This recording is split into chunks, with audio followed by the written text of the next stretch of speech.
देवाय।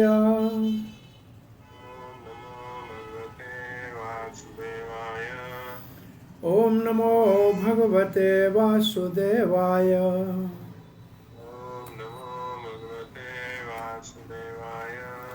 ओम नमो भगवते वासुदेवाय।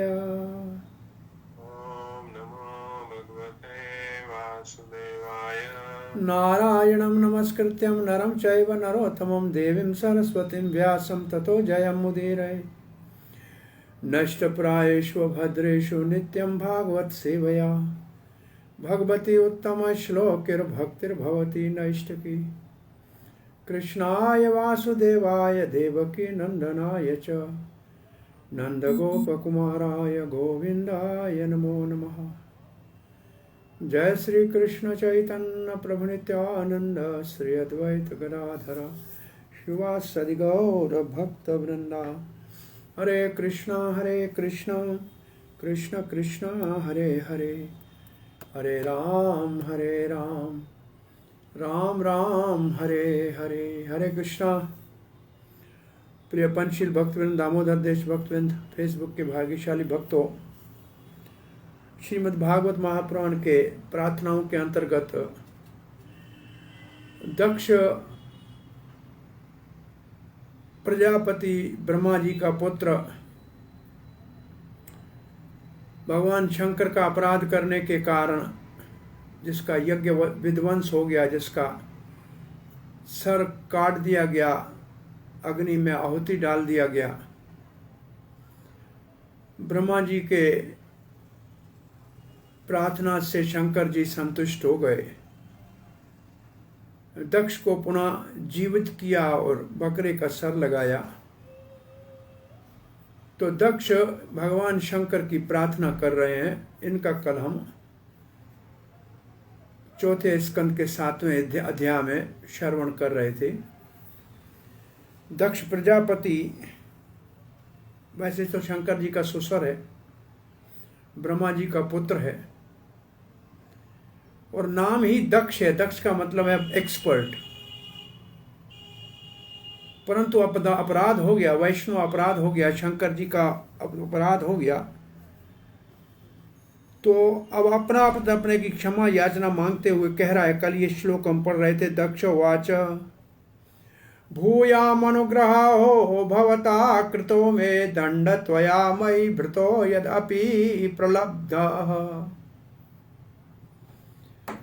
न ब्रह्म बंधुषु च तवां भगवतम् अवज्ञा तुभ्यं हरेश्च कुत एव धृतव्रतेषु।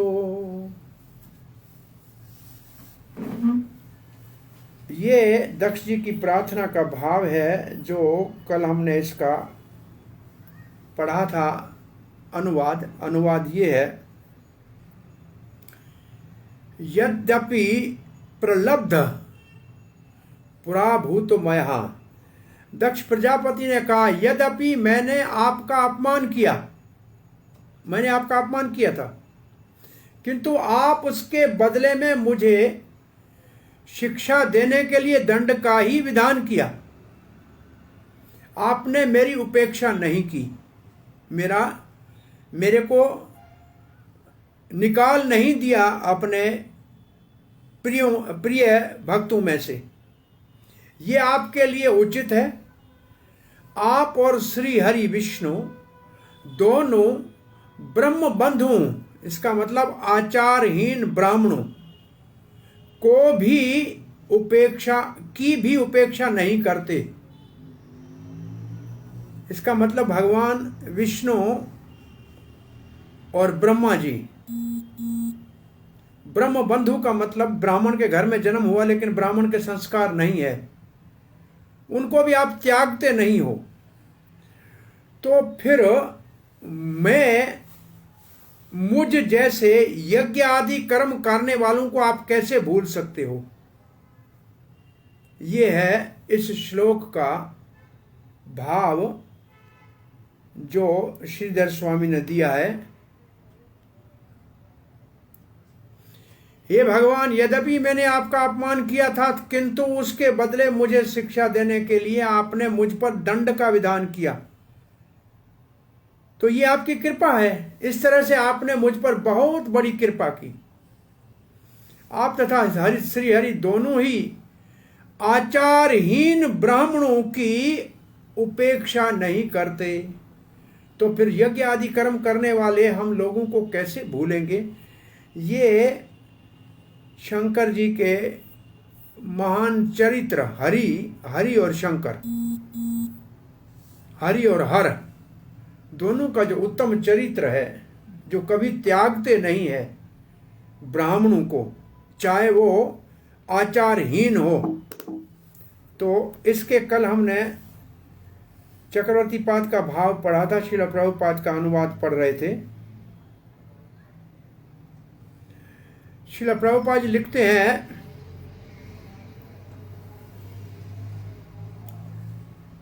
दक्ष तो हार चुका था, जिसका यज्ञ विध्वंस हो चुका था, शरीर त्याग चुका था, पुत्री शरीर त्याग कर चुकी थी, तो हार ही चुका था। परंतु जो उसकी हार थी उसको वो शंकर की कृपा मान रहा है, और वो हरि और हर दोनों को महिमा उनके गुणों की करते हुए कह रहा है कि आप कभी भी ब्राह्मण बंधुओं को भी नहीं त्यागते हो, तो जो यज्ञ आदि करने वाले सत्कर्म करने वाले ब्राह्मण है उसको कैसे भूल सकते हो। अब प्रभुपाद जी सिद्धांत बता रहे हैं कि वैदिक साहित्य में ब्राह्मणों को कठोर दंड देने का विधान नहीं है। और प्रभुपाद जी उदाहरण दे रहे हैं, अश्वत्थामा ने गिनोहना पाप किया था। रात को सोए हुए पांचाली द्रौपदी के 5 पुत्रों को, 5 पांडवों के 5 पुत्रों को और 1 अक्षौणी सेना को, द्रौपदी के भाई धृष्टद्युम्न को मार दिया था, सोए हुए रात को, युद्ध के नियमों के विरुद्ध।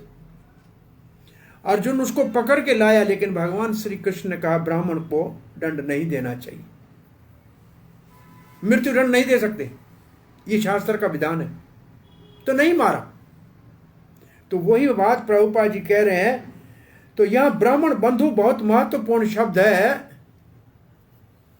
ब्राह्मण बंधु, क्षत्रिय बंधु, वैश्य बंधु, ये 3 शब्द उपयोग होते हैं, जिनका जन्म उन कुल में होता है लेकिन उनके गुण उनमें उन कुल के नहीं होते। जन्म तो ब्राह्मण के घर में हुआ लेकिन ब्राह्मण के शिक्षा नहीं, दीक्षा नहीं, लक्षण नहीं, तो वो ब्राह्मण बंधु। क्षत्रिय के घर में जन्म हुआ, रक्षा करना धर्म था, परंतु वो नौकरी करने लग गया तो फिर क्षत्रिय बंधु हो गया। वैश्य के घर में जन्म हुआ, कृषि गौरक्षा वाणिज्य नहीं कर रहा है, नौकरी कर रहा है, तो वो बंधु हो गया, वैश्य का बंधु हो गया। तो ऐसे श्री प्रभुपाद जी लिखते हैं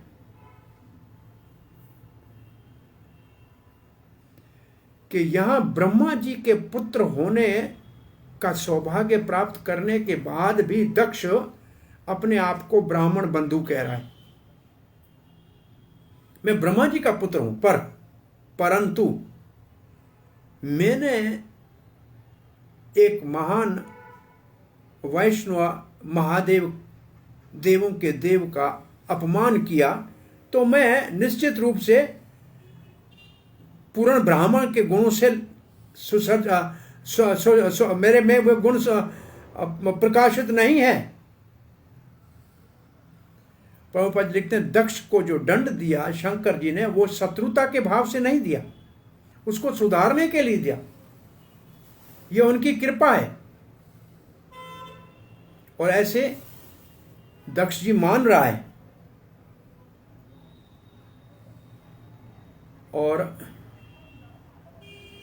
भले वो पतित था लेकिन यज्ञ के कार्य में लगा हुआ था, ब्राह्मण के कर्तव्य को कर रहा था, तो वो अब शंकर जी को प्रार्थना में आगे कह रहे हैं, विद्या तपोव्रत धरा मुखतः स्म विप्रान ब्रह्मात्म तत्वम अवित्वम प्रथमम त्वम अस्राक तद ब्रह्माणम परम सर्व विपत्तये सुपासी पाल पशुम एव विभो परिगृहीत दंड।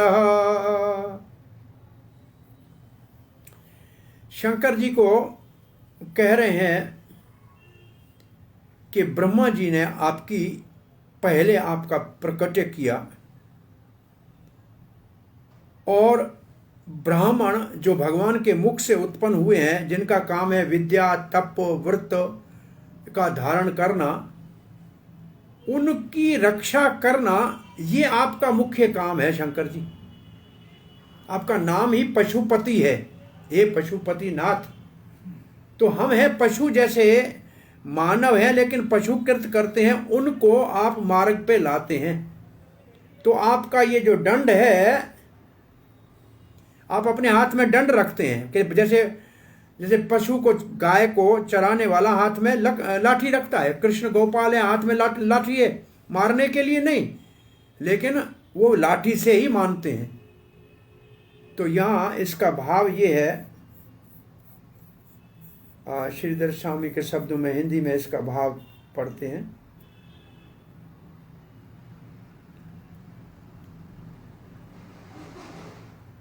चौदहवें श्लोक में, हे विभो, विभु कहते हैं बड़े को, पहले ब्रह्मा होकर सर्वप्रथम आत्म तत्व की शिक्षा करने के लिए आपने अपने मुख से विद्या, तपस्या और व्रत का पालन करने वाले ब्राह्मणों की सृष्टि की। उसके पश्चात हाथ में दंड धारण करने वाला पशु पालक जिस तरह से पशु की रक्षा करता है, उसी प्रकार दंड धारण करने वाले आप ब्राह्मणों की सभी विपत्तियों में रक्षा करते हैं। तो भाव ये है, इसका कारण ये है क्योंकि पहले श्लोक में कहा ना कि आप हरि और हर दोनों आचारहीन ब्राह्मणों की भी उपेक्षा नहीं करते। कारण क्या? कारण ये है, उसका कारण ये है कि आप पहले आप ब्रह्मा जी ने आपको प्रकट किया, प्रभुपाद जी ने ऐसे लिखा है। उनका उद्देश्य क्या था? आत्म तत्व की रक्षा करने के लिए। उन्होंने, ब्रह्मा जी ने आत्म तत्व की रक्षा करने के लिए भगवान के विराट रूप से, मुख से ब्राह्मणों की उत्पत्ति की, और उनका काम है उपासना, तपस्या, व्रत करने वाले ब्राह्मणों की सृष्टि की। इस तरह अथवा वेद तथा आत्म तत्व की रक्षा करने के लिए आपने संप्रदाय का परिवर्तन करके ब्राह्मणों की सृष्टि की। एक समझता संप्रदाय के आचार्य भी हैं आप। अतएव हे उत्कृष्ट, आप ब्राह्मणों की विपत्तियों से रक्षा करते हैं।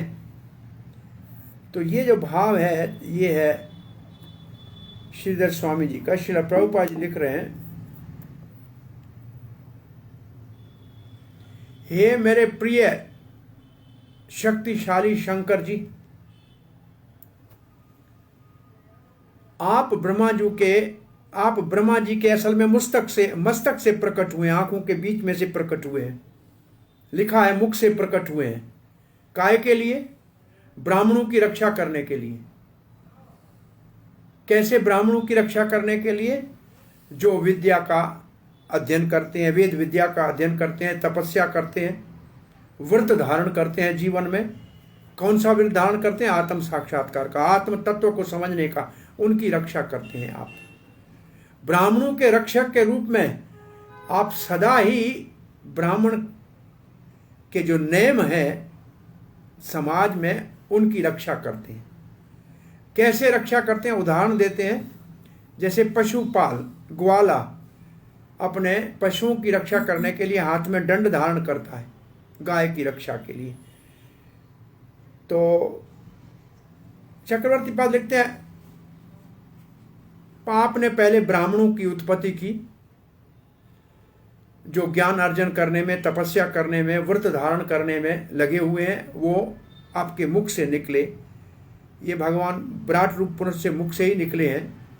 उनका काम है वेदों, आपका काम है वेदों की रक्षा करना, आत्मज्ञान की रक्षा करना।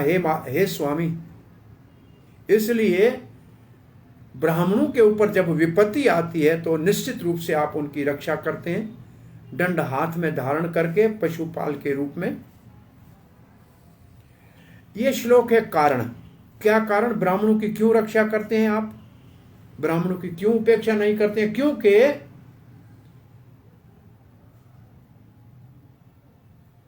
ब्राह्मणों की सृष्टि ही इस कार्य के लिए हुई है जो आपका भगवान का उद्देश्य है, आपका उद्देश्य है, ब्रह्मा जी का उद्देश्य है।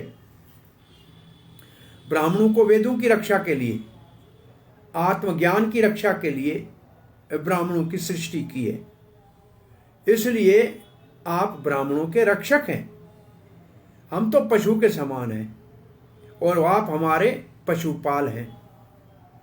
तो शंकर जी का नाम पशुपति है, उसके भाव को प्रभुपाद ने यहां दिया है।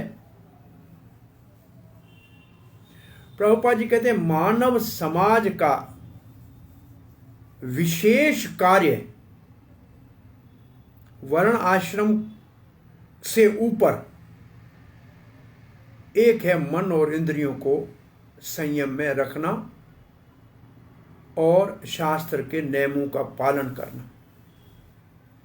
ये बहुत प्रभुपाद जी के ये शब्द है कि वर्ण आश्रम से ऊपर, ऊपर का मतलब सभी के लिए, मानव समाज में विशेष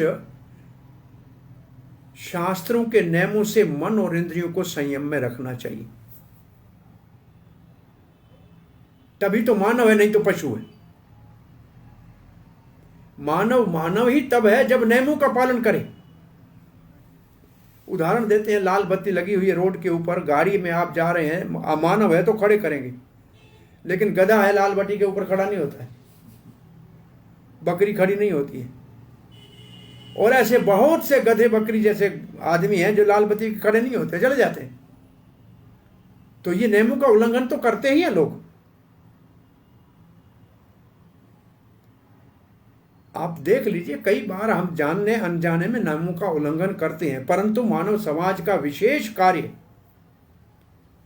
मन और इंद्रियों को शास्त्र के नियमों से संयम में रखना है। इसका अर्थ क्या है? इसका अर्थ है उठने का टाइम होना चाहिए, सोने का टाइम होना चाहिए, खाने का टाइम होना चाहिए, पूजा का टाइम होना चाहिए, हर एक काम का अपना अपना समय होना चाहिए। ये नियम शास्त्र ने निर्धारित किए हैं, उनका पालन करना चाहिए।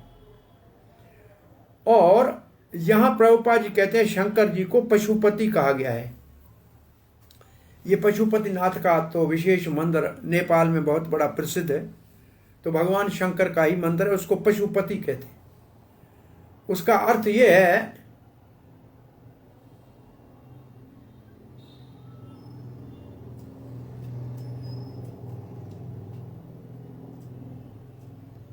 इसका अर्थ ये है, प्रभुपाद जी कहते हैं जो ये जीव संसार में मानव का शरीर धारण करके आए हैं,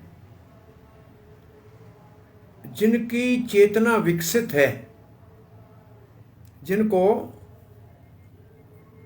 सारे 84 लाख योनियों में सर्वश्रेष्ठ माना जाता है, क्योंकि उनके पास चेतना अति विकसित है और उनके पास बुद्धि है।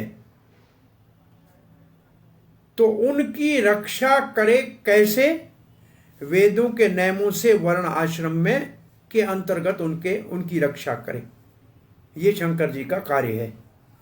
पशु कहते हैं, गाय बकरी भैंस, इसको पशु कहते हैं। और मानव को भी पशु कहते हैं।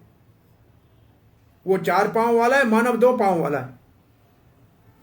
लेकिन उसको अगर मानव के धर्म का पालन नहीं करे जो पहले कहा गया है, इंद्रियों को और मन को वेदों के विधान से नहीं संयम में नहीं रखे, तो वो भी पशु है। मानव और पशु में केवल धर्म का अंतर है। आहार निद्रा भय मैथुन्य पशु भी समाना, ये 4 चीजें तो पशु में और मानव में सागी एक जैसी है, समान है। और आजकल का उन्नत समाज केवल ये 4 चीजों में प्रगति कर चुका है। अति प्रगति की है सोने के लिए, सुविधा बहुत बड़ी बढ़ा ली है।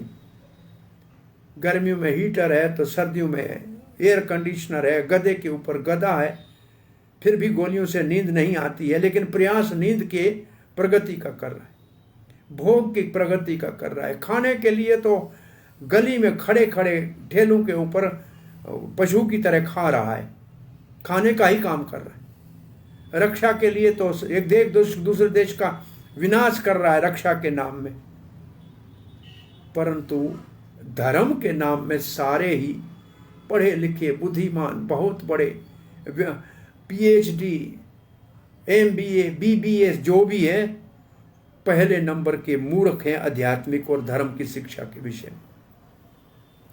उनको कुछ पता नहीं, और पशु जैसे ही है, 4 कामों में ही उन्नति की है। धर्म विशेष है, मानव की पहचान, उसकी रक्षा करते हैं ऐसे वैष्णव परम शंभु। क्या आपका काम है? प्रभुपाद जी लिखते हैं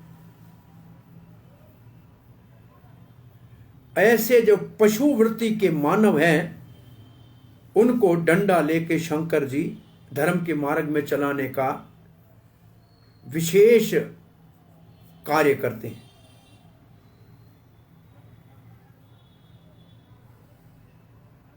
जिनके अंदर अभी आध्यात्मिक उन्नति हुई नहीं है, क्योंकि उनके पीछे प्राय आप देखेंगे शंकर जी के मंदिरों के अंदर भांग पीने वाले, गांजा पीने वाले ऐसे पड़े रहेंगे, क्योंकि वो वैसे उनकी स्थिति ऐसी है।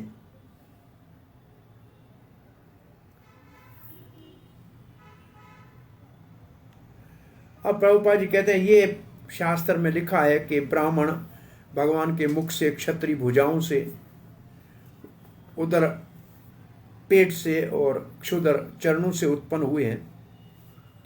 तो ये चारों जो वर्ण है, इनमें सबसे महत्वपूर्ण है ब्राह्मण। उसकी रक्षा अति आवश्यक है, तो पूरे शरीर की रक्षा हो जाएगी। तो भगवान के मुख से अगर ब्राह्मण उत्पन्न हुए हैं, प्रभुपाद जी लिखते हैं, तो उनका धर्म है भगवान के सेवा के लिए लोगों से दक्षिणा दान लें और भगवान की सेवा करें और वेद के वाक्यों का विस्तार करें, वेद का वर्णन करें। ये काम है ब्राह्मण का। भक्ति रसामृत सिंधु में श्री रूप गोस्वामी ने लिखा है, प्रभुपाद जी कहते हैं ब्राह्मण मुख्य है। भगवान खाते कैसे हैं? बोला भगवान खाते हैं 2 प्रकार से, या तो यज्ञ में आहुति लेते हैं उससे खाते हैं, या ब्राह्मण के मुख से खाते हैं। तो जब ब्राह्मण को भोजन कराते हैं तो भगवान उससे संतुष्ट होते हैं। वहां लिखा है, परंतु केवल भोजन खान के ब्राह्मण को भोजन खा के संतुष्ट नहीं होना चाहिए। उसके भोजन खाने भगवान के बिहाफ पे भोजन खा रहा है, भगवान को देने के लिए भोजन खा रहा है, तो भगवान का दिया हुआ ज्ञान भी उसके मुख से निकलना चाहिए और लोगों को बताना चाहिए। केवल खाए और ज्ञान न दे तो वो ब्राह्मण का कार्य पूरा नहीं है। ब्राह्मण दान दक्षिणा उसका धर्म है, उसको दी जाए। आज मैं एक जगह पढ़ रहा था प्रभुपाद जी का प्रवचन, भागवत में कहीं है, तात्पर्य में लिखा है कि ऐसे जो ब्राह्मण धर्म कर्म नहीं जानता है उसको अगर कुछ दान दिया जाता है तो भी जितना दिया जाता है उतना तो कम से कम आपको वापस मिलेगा अगले जन्म में जरूर। कहीं भी जाओगे मिलेगा, कहीं जाएगा नहीं आपका। अगर वेदज्ञ ब्राह्मण है, धर्म कर्म जानता है और मर्यादा में रहता है, तो कम से कम 100 गुना ज्यादा हो कि आपको आपके पास वापस आएगा, जाएगा नहीं आपका। और कोई विद्वान भागवत भक्त है, हरि की कथा, हरि का कीर्तन, ऐसे पूरा तात्पर्य लिखा हुआ आज आया था इस्कॉन लीडर में, और प्रभुपाद के भागवत का एक तात्पर्य ही है, तो अनंत गुना वो वापस आपके पास आएगा। इसका अर्थ है कि वो जाता है भगवान के लिए और भगवान उसको हजारों हाथों से वापस उसको देते हैं। तो यहां प्रभुपाद लिखते हैं कि काम ब्राह्मण का क्या है? भगवान का पूजन करे और वेद का, गीता का, भागवत का प्रचार करे। ये 2 काम ब्राह्मण के हैं। भगवान शंकर को पशुपति कहते हैं, वो ब्राह्मणों के रक्षक हैं और भी सब जीवों के रक्षक हैं। किससे रक्षा किससे करते हैं? जो राक्षस प्रवृत्ति के लोग हैं, जो ब्राह्मण संस्कृति से विरोध करते हैं, उनसे रक्षा करते हैं। जो असभ्य लोग हैं उनसे रक्षा करते हैं। जो आत्म साक्षात्कार के विरोधी हैं उनसे रक्षा करते हैं। अब प्रभुपाद जी के एक और इसका भाव है, और वो भाव ये है, केवल वेदों में वर्णित विधि विधान से केवल यज्ञ करे, परंतु यज्ञ विष्णु के लिए है ये नहीं जाने, तो फिर वो समय का बर्बाद करना है। स्वार्थ अपने को विष्णु ही स्वार्थ गति ये नहीं जानता है, तो शर्म एव ही केवलम, उसकी सारा परिश्रम और मेहनत केवल समय का बर्बाद करना है। वो समय बर्बाद कर रहा है। इसलिए शंकर जी ने दक्ष के यज्ञ का विध्वंस करके उसको दंडित किया, क्योंकि उस यज्ञ में परम वैष्णव का अपमान हुआ। तो यज्ञ कर रहे हैं विष्णु के लिए और अपमान कर रहा है वैष्णव का, तो यज्ञ कहां से फल देगा? तो वो यज्ञ तो केवल कर्मकांड हो गया। कर्मकांड विषयर भांड।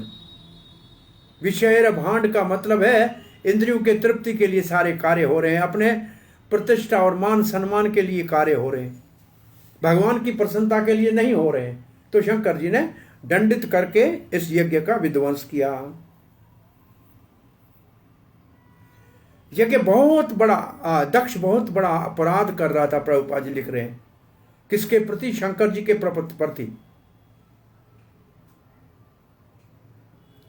अब प्रभुपाद जी कहते हैं शंकर जी के द्वारा दंड ऐसा है जैसे ग्वाला गायों को संभालने के लिए डंडा रखता है,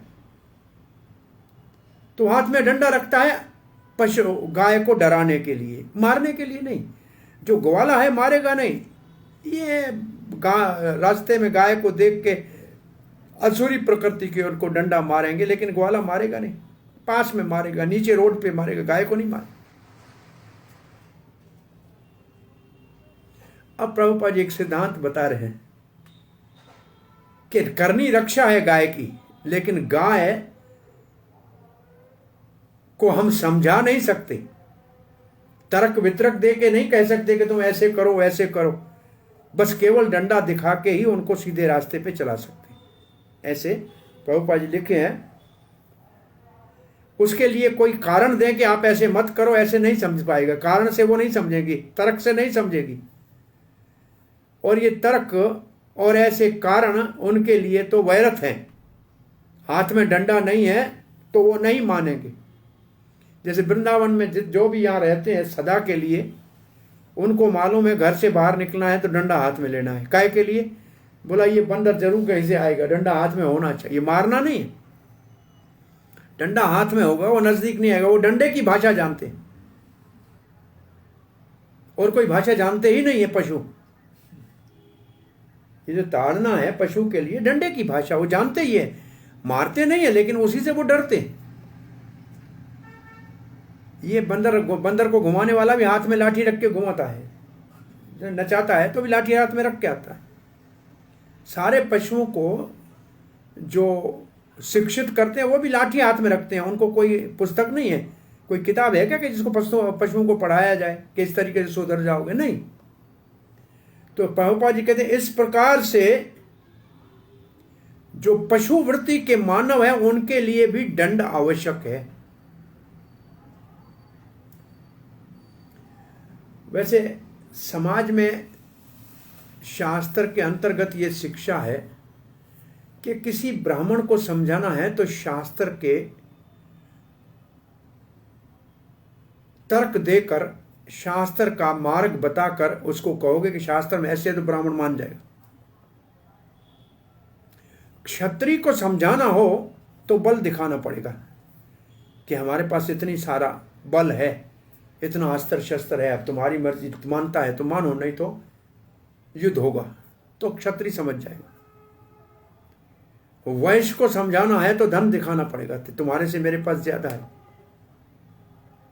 लेकिन चतुर्थ वर्ण जो है, इनमें से किसी भी आप न वेद से उसको समझा सकते हो, न बल से समझा सकते हो, न धन से।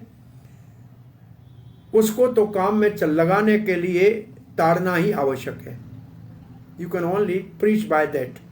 ऐसे विधान ये है, सम्मान सबका है, लेकिन विधान ये है, जन्म से नहीं, कर्म की बात है। कर्म ब्राह्मण का करता है। हम पढ़ के आए थे देवहूति माता की प्रार्थना में कि जीवा के अगर भाग के अगर गोविंद का नाम है, कृष्ण का नाम है, तो भले चंडाल के घर में, पापी के घर में जन्म लिया है तो भी पूजनीय है। तो ये प्रभुपाद जी यहां लिख रहे हैं, जो उन्नत व्यक्ति है, इसका मतलब है जो ब्राह्मण आदि हैं। ब्राह्मण आदि का मतलब जो धर्म को मानने वाले हैं, जो शास्त्र को पढ़ने वाले हैं, उनको आप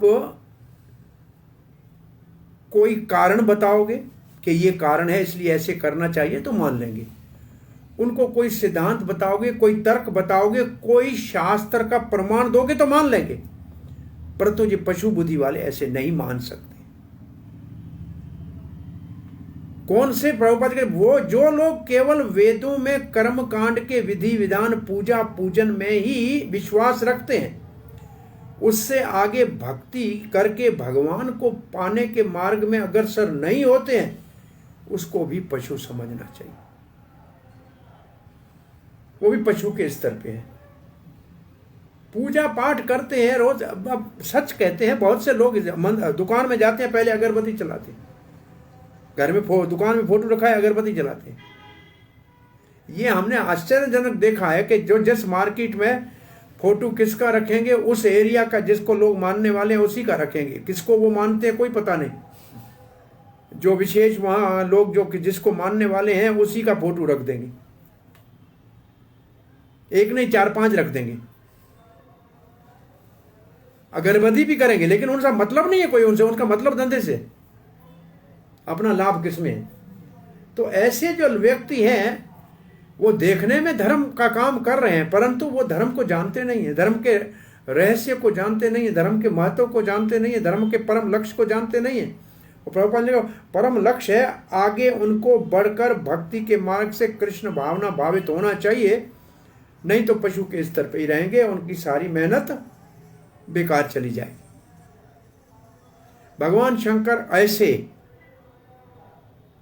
पशु वृत्ति की जो लोग हैं उनके पालक हैं, उनके रक्षक हैं, और कभी कभी उनको दंड देते हैं, जैसे उन्होंने दक्ष को दंडित किया है।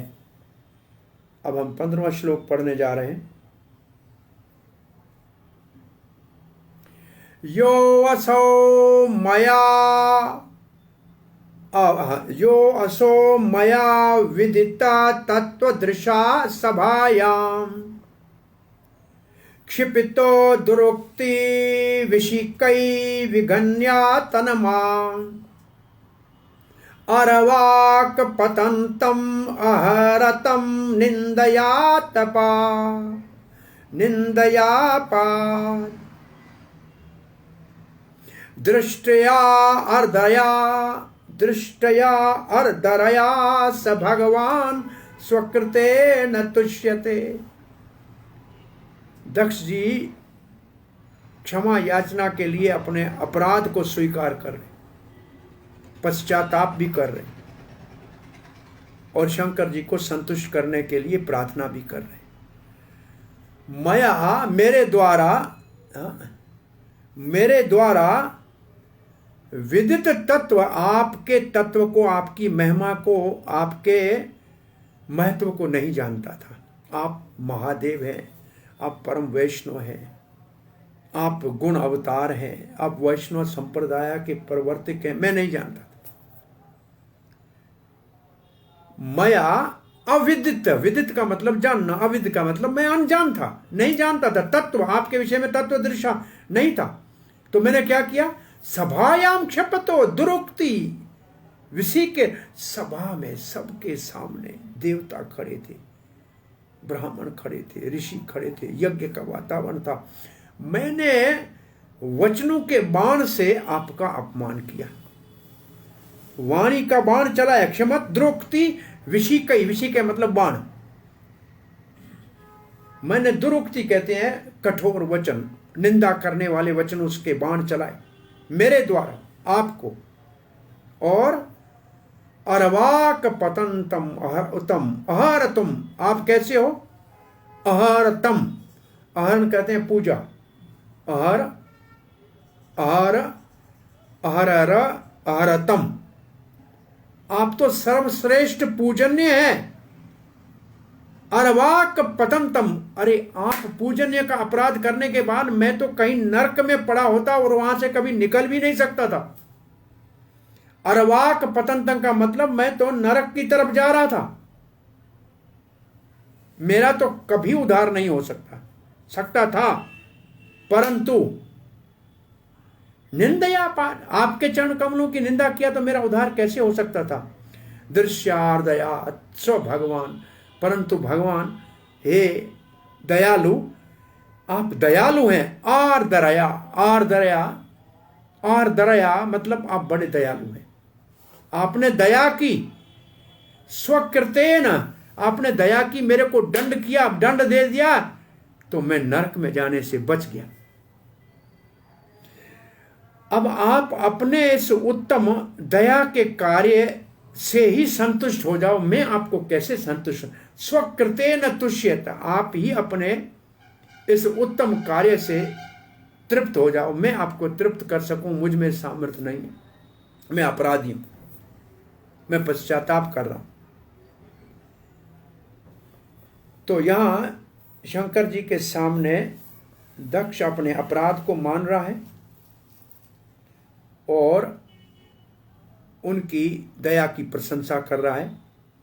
मैं अज्ञानी होने के कारण आपके तत्व को नहीं जानता था, यह है पहली लाइन का अर्थ, क्योंकि मैं अज्ञानी हूं, अविद्ध हूं, विद्वान नहीं हूं, आपके तत्व को नहीं जानता था। मैं समझता था आप मेरे जमाई हैं, मेरे तो फिर तो मेरे से छोटे हुए, मेरे आने के ऊपर उठे क्यों नहीं। मैं समझता था आप तो शमशान में रहते हैं, भूतों के साथ रहते हैं, मैं कहाँ ब्रह्मा जी के कहने के ऊपर आपको पुत्री दे दी, आपको शिष्टाचारी नहीं है, ये मेरी मूर्खता थी, मैं आपकी महानता को नहीं जानता था। इसलिए मैंने भरी सभा में आपको बाग बाणों से बेधा था। वाग बाणों से का मतलब वाणी के कठोर अपमानजनित वचनों से घायल किया था, किंतु आपने मेरे उस अपराध पर विचार नहीं किया, आपने उसका। और शंकर जी तो शांत रहे, उठ के चले गए, कुछ बोले नहीं। शंकर जी शांत रहे, कुछ बोले नहीं, तो उस अपराध का आपने विचार नहीं किया। आप जैसे पूज्यतम पुरुष, अहरतम पूज्यतम, आप जैसे पूज्यतम पुरुष की निंदा करने के कारण नरकों में गिरने वाला था, मेरे लिए कोई सहारा नहीं था, किंतु आपने अपनी कृपा दृष्टि से मुझको बचा लिया। आपको प्रसन्न करने योग्य मुझ में कोई गुण नहीं है, अतएव आप अपने ही औदार्य पूर्ण वर्ताव से मुझ पर प्रसन्न हो जाएं। आप दयालु हैं, आप औदार्य हैं, आप ही प्रसन्न हो जाएं। मेरे के अंदर कोई योग्यता नहीं है कि मैं आपको प्रसन्न कर सकूं। ये बकरे के सर से दक्ष प्रार्थना कर रहा है। इतनी प्रार्थना करने के बाद भी दक्ष को बहुत बड़ी लज्जा आई, ये बकरे का सर कैसे मैं उठा के घूमूंगा। चला गया, अघ मर्षण जगह है, अघ कहते हैं पाप को, मर्षण कहते हैं धोने को, पाप धोने वाली जगह पे विंध्या पर्वत में जाके कठोर तपस्या की, भगवान विष्णु का साक्षात दर्शन किया, और फिर ये बकरे का सर छूट गया। पुनः ये दक्ष प्रचेताओं के पुत्र के रूप में प्रकट हुआ, लेकिन अब क्षत्रिय हो गया, अब ब्राह्मण नहीं रहा, वर्ण नीचे आ गया। और ये अपराध जो शंकर जी का हुआ था, इसका अभी तक असर था, प्रभाव अभी तक था। इसलिए उस दक्ष ने, जो प्रचेताओं का पुत्र है, नारद को श्राप दे दिया। अभी तक उसका पूरा मार्जन नहीं हुआ, पूरी हृदय का सफाई नहीं हुआ। तो एक बार वैष्णव अपराध कर देता है तो देखो, 2 जन्म तो दक्ष को धुलाई करने में लग गए, नीचे ही जा रहा था, परंतु फिर भी दया की, क्षमा याचना मांगी, तो स्थिति बनी रही, नहीं तो नरकों में जाएगा, स्वयं कह रहा है। इस तरह से आपने जो किया है उसका मैं किसी भी हालत में प्रति उपकार नहीं कर सकता। दक्ष कहने का मतलब, आपने जो कृपा की है इसका मैं बदला चुका ही नहीं सकता।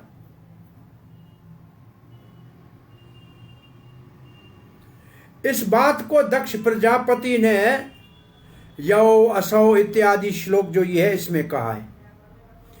मुझे तत्व ज्ञान नहीं था, मैं आपके विषय में ठीक नहीं जानता था, इसलिए मैंने आपको भरी सभा में बाग बाणों से भेदने का काम किया है। लेकिन आप मेरे उस अपराध को भूलकर मेरे ऊपर कृपा दृष्टि की है। आप जैसे पूज्यतम पुरुष की निंदा के कारण मैं तो नरक में गिरने वाला था, किंतु आपने मेरी रक्षा कर ली। आपके द्वारा किए गए इस उपकार को मैं प्रत्युपकार नहीं कर सकता, अतएव आप अपने औदार्य से मेरे ऊपर कृपा कीजिए, प्रसन्न हो जाइए। इतने प्रार्थना के इतने ही श्लोक हैं, लेकिन दक्ष जी अपनी गलती को मान रहा है। मैं आपकी महिमा पूर्ण रूप से नहीं जानता था, प्रभुपाद जी लिखते हैं, और यही कारण है कि मैंने वचनों के बाणों से, तीखे कठोर वचनों से आपको भरी सभा में अपमानित किया, परंतु आपने उस अपमान को दरगुजर कर दिया। आपने उस अपमान को सीरियसली लिया ही नहीं, आपने उसके ऊपर नजर ही नहीं डाली, कोई बात नहीं। मैं तो उस अपराध के कारण नरकों के ऊपर चले जाता, क्योंकि आप जैसे परम पूजनीय का अपमान करने के बाद मेरे पास कहीं जगह नहीं होती, परंतु आपने बड़ी दया की। ये दंड दे के आपने दया की, आपका दंड दया है। आप अपनी कृपा से ही संतुष्ट हो जाओ। मेरे पास न वचन है, न योग्य है, न गुण है, मैं आपको कैसे संतुष्ट करूं।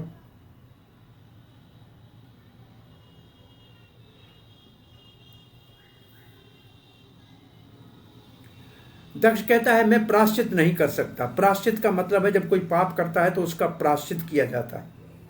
दक्ष कहता है मैं प्रायश्चित नहीं कर सकता पूरा। आपका मैंने अपमान किया क्योंकि मेरे को ज्ञान नहीं था आपकी महिमा का, परंतु आपने इस मेरे अपराध को के ऊपर दृष्टि नजर ही नहीं डाली, इसका कोई ध्यान ही नहीं दिया, इसको बुरा समझा ही नहीं, विगण्य गणना ही नहीं की इसकी, कोई बात नहीं। आपने मेरे को बचा लिया, आपने मेरी रक्षा कर ली। चक्रवर्ती पाद लिख रहे हैं, नहीं तो मैं अरवाक नीचे नरकों में चला जाता। आपने कृपा दृष्टि की, नहीं तो मेरा कभी उद्धार नहीं हो सकता था। मेरे में आपको संतुष्ट करने के गुण नहीं है। आप अपने महानता से स्वयं संतुष्ट हो जाओ। प्रभुपाद जी लिखते हैं,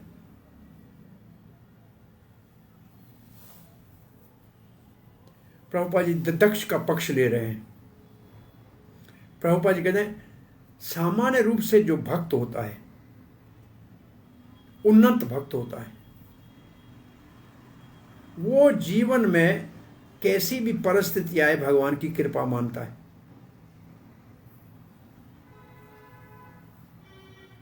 वास्तव में दक्ष ने जो अपमानजनक शब्द कहे थे शंकर जी के लिए,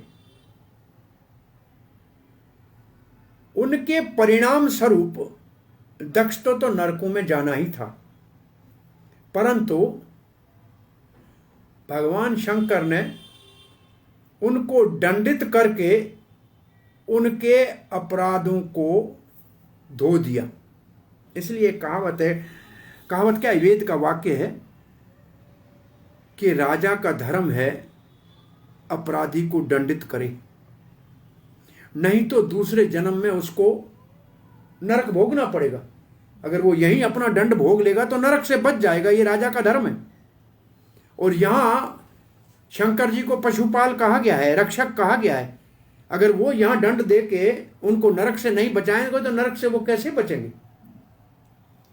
तो अपराध का दंड यहां मिलना मार्जन हो जाना, मार्जन होना का मतलब धुलाई हो गई, प्रायश्चित हो गया, उस पाप का प्रायश्चित हो गया।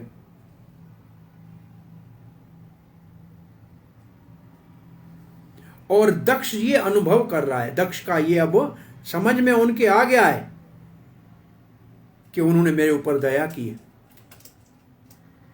और इसलिए भगवान शंकर के उदारता को, मैग्नानिमिटी को, उदारता को, औदार्य लिखा है, उदारित कारण उसका ऋणी हो गया, उसको हाथ जोड़ के ओब्लाइज हो गया। और इसलिए कृतज्ञ है, ये बहुत अच्छे शब्द है, कृतज्ञ है। कृतज्ञ है, इस संसार में कृतज्ञ होना सबसे अच्छा गुण है। जिसने आपका भला किया है, जिसने आपका हित किया है, उसका कृतज्ञ होना चाहिए, उसका कृतज्ञ होना चाहिए। ये बहुत महत्वपूर्ण गुण है। और संसार में अकृतज्ञ बहुत बुरा शब्द है। गोपियां रास लीला में अर्जुन को, कृष्ण को कहती हैं अकृतज्ञ। जो कृतज्ञ नहीं होता है वो सबसे पतित है। और भगवान रामचंद्र कहते हैं सुग्रीव को बोलना कि अकृतज्ञ के लिए कहीं कोई जगह नहीं है। तो अकृतज्ञ कभी नहीं होना चाहिए। और दक्ष अब कृतज्ञ हो गया शंकर के प्रति। उनको कहते हैं क्षमा करना, मैं आपके शरण में, मेरे से अपराध हो गया, मेरे को ऐसे नहीं करना था, मैं नहीं जानता था, आपने कृपा की इसलिए मैं आपका कृतज्ञ हूं। तो अकृतज्ञ और कृतज्ञ ये दो बहुत बड़े भारी शब्द हैं जो हमारे जीवन में जो वैल्यूज हैं। वैल्यूज को क्या कहेंगे हिंदी में, क्या कहेंगे वैल्यूज को? जीवन में वैल्यूज एक मर्यादा के जो नाप दंड है, उसमें ये बहुत महत्वपूर्ण शब्द है। अब प्रभुपाद जी कहते हैं पिता कभी अपने बच्चे को दंडित करता है।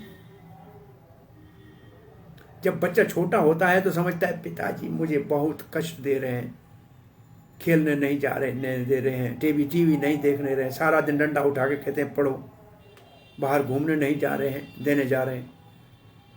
परंतु जब प्रभुपाद जी कहते हैं बड़ा होता है तब उसको लगता है कि पिताजी ने जो मुझे दंड दिया था मुझे सुधारने के लिए दिया था, तब उसको अनुभूति होती है।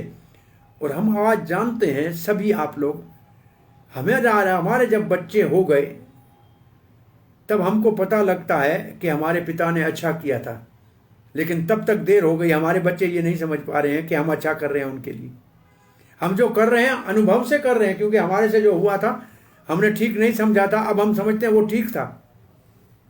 तब तक वक्त गुजर जाता है, समय गुजर जाता है। प्रभुपाद जी लिखते हैं पिताजी बच्चे को दंड देता है, बचपन में समझ नहीं पाता है, बड़ा होकर समझदार होता है तो समझता है पिता ने हमारा उपकार किया, बड़ा हित किया, उसका दंड हमारे सुधारने के लिए था, ये उनकी कृपा थी। इसी प्रकार से दक्ष भी कह रहा है शंकर जी के द्वारा दंड जो है वो उनकी दया है, मेरे को नरक से बचाने के लिए, सदमार्ग के ऊपर लाने के लिए मेरी रक्षा की है। और प्रभुपाद जी कहते हैं ये है गुण, ये है लक्षण जो भगवत भक्ति कृष्ण भावना के मार्ग में अग्रसर है, आगे बढ़ रहा है, उन्नत हो रहा है, उसका ये लक्षण है। उसका ये लक्षण है कि दंड को कृपा मानता है, कष्ट को कृपा मानता है। कुंती महारानी कह रही है कृष्ण को जितनी विपत्तियां आई वो बार बार आए, क्योंकि विपत्तियां आती है आपकी याद आती है, तो ये आपकी कृपा ही है, आपके दर्शन का सौभाग्य प्राप्त हो जाता है।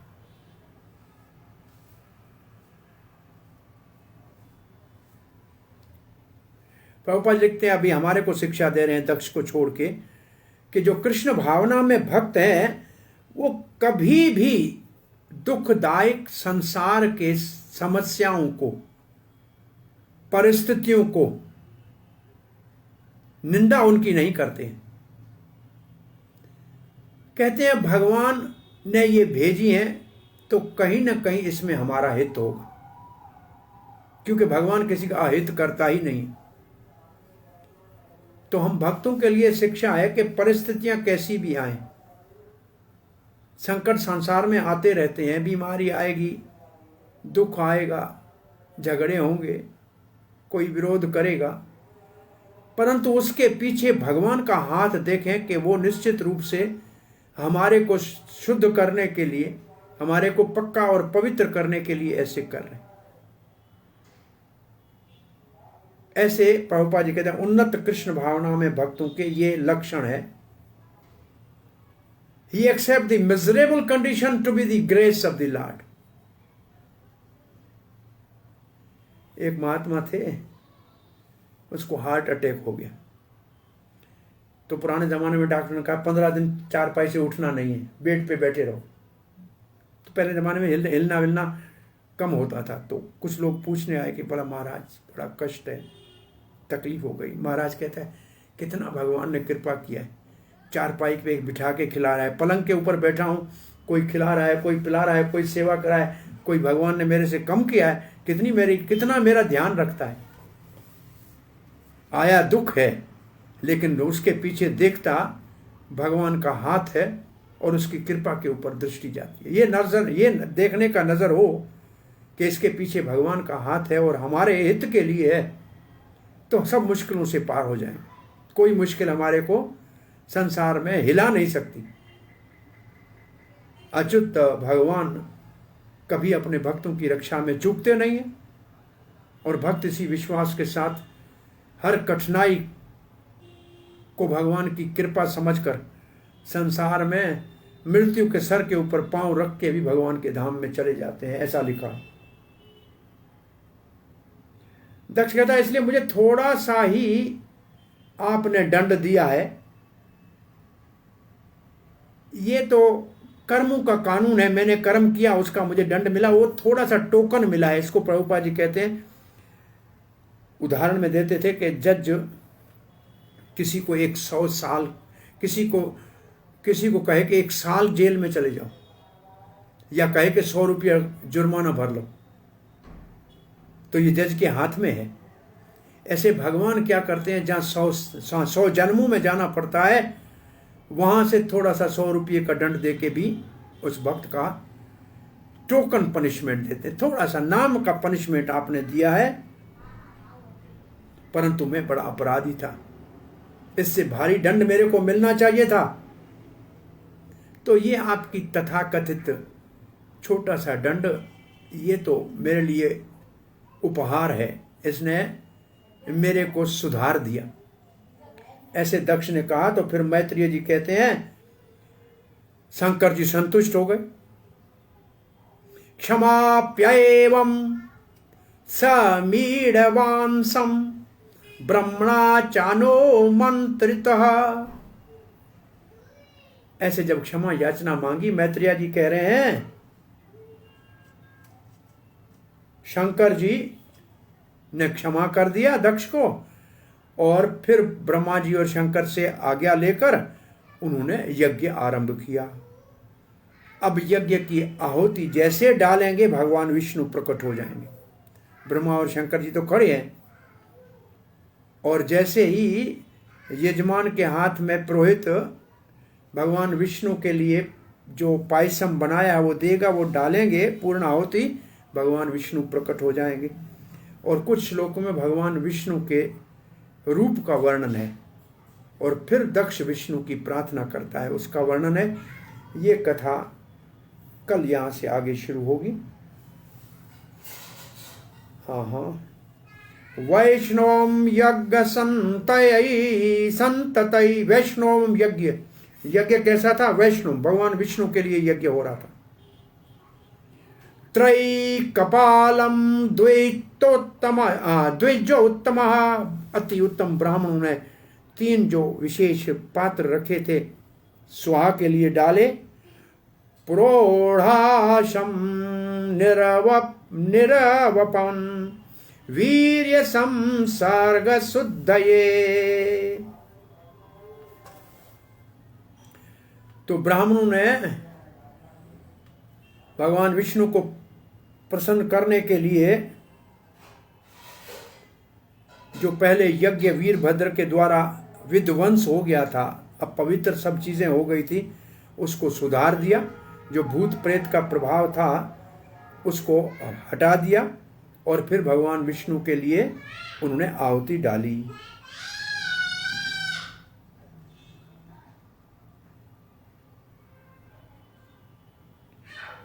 और विष्णु के लिए वीरभद्र का बहुत लिखा है कि उन्होंने यज्ञ को विध्वंस किया था। तब क्या हुआ? अद्रव्यणात हविषा, जो यज्ञ कराने में अद्रव्य है, यज्ञ कराने वाला, यजुर्वेद के श्लोक व पढ़ने वाला। यजमानो विषामपते, यजमान दक्ष के हाथ में वो पात्र दिया। धिया विशुद्धया ददयो तथा प्रादुर्भवात् हरिः। और उस वक्त हे विषामपति, हे विदुर, उस वक्त भगवान विष्णु प्रकट हुए। तो भगवान विष्णु का प्रकट्य हो गया। तो आज भगवान विष्णु का ध्यान कीजिए आप। तदा स्वप्रभया तेषां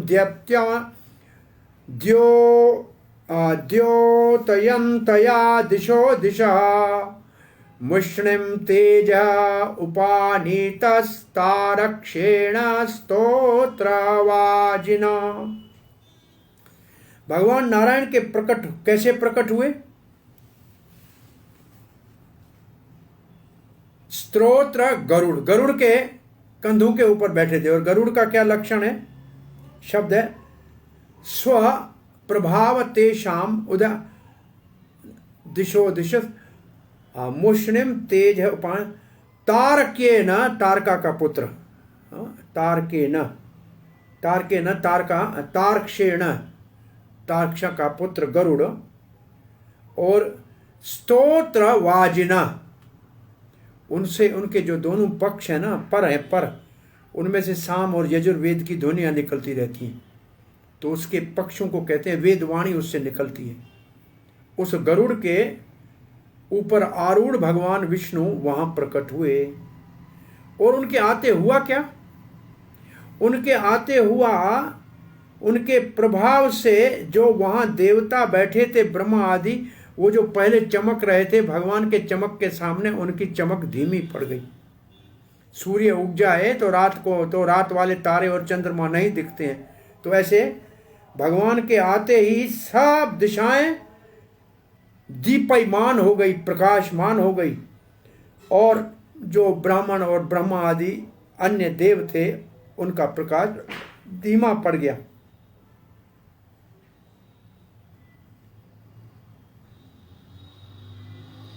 बृहदरंथरे पक्षो, श्रुति कहती है जो दोनों पक्ष हैं गरुण के, वो बृहद रथंत्र, ये श्लोक हैं वेदों के। अब भगवान का कैसा रंग है, 20वें श्लोक से कल आरंभ करेंगे। मेरे ख्याल में 26वें श्लोक से प्रार्थना शुरू होगी। तो 20 से 20, 21, 22, 23, 24, 25 ये भगवान विष्णु के रूप का वर्णन है। तो इसको कल हाथ लगा के फिर दक्ष की प्रार्थना का शुभारंभ करेंगे। मैं समझता हूँ 26 में प्रार्थना होनी चाहिए। दक्ष, हाँ 26 में दक्ष बोलता है। तो कल यहाँ से आगे बढ़ेंगे। हरे कृष्णा। आपका कोई प्रश्न है, जिज्ञासा है?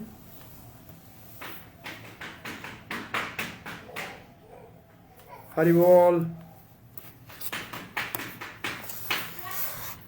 क्या आज सीखा? कोई अपना राय देगा? आज क्या विशेष बात आपने सीखी?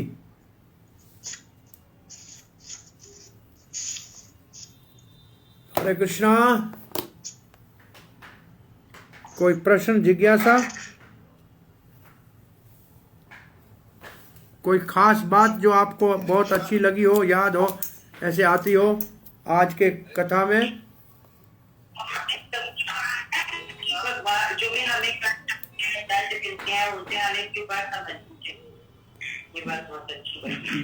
दोबारा बोलिए, मैं सुना नहीं, समझा नहीं।